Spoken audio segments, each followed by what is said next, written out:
السلام عليكم متابعينا. اليوم الفيديو عن كيفية عمل كيكة باردة بطريقة سهلة جدا.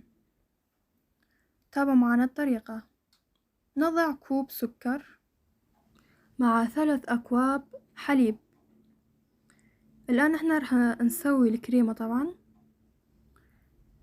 نخليهم على نار هادئة جدا، وبعدين نضع 3 ملاعق نشا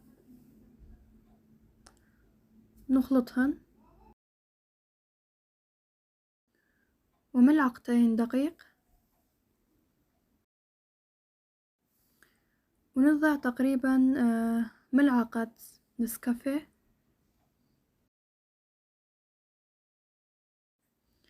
نظل نخلط بيها حتى يكون قوامها ثقيل،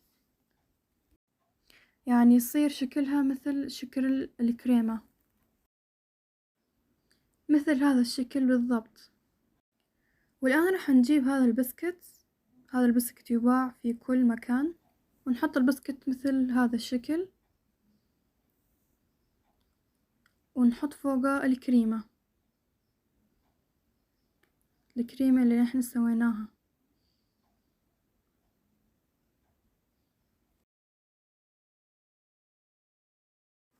قد ما نحاول نوزع الكريمة بكل مكان.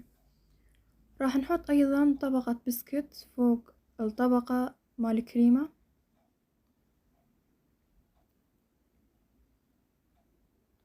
نصفطها نفس التصفيط اللي سويناه من قبل، وراح نحط أيضا فوقها كريمة. والآن راح نسوي الكريم شانتي. نضع طوز الكريم شانتي،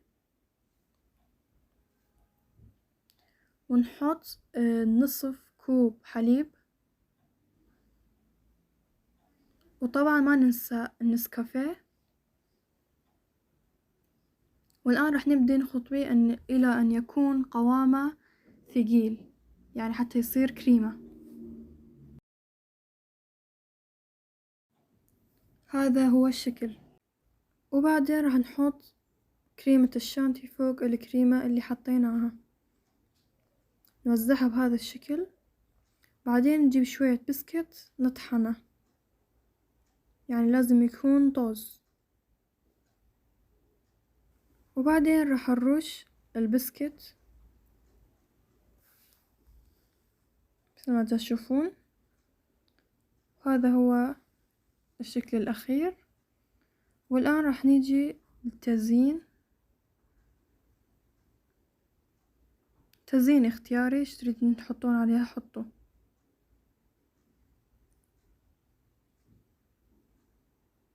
نحط عليها شوية عسل،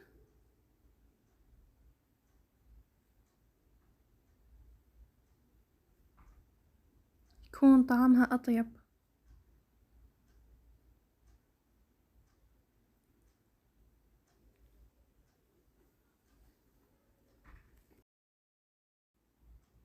مثل ما تشوفون هذا هو الشكل النهائي.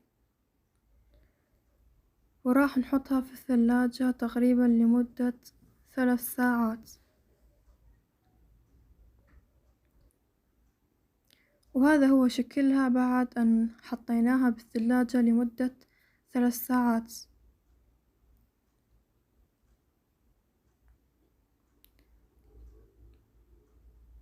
سريع جدا، والطعم رهيب أيضا.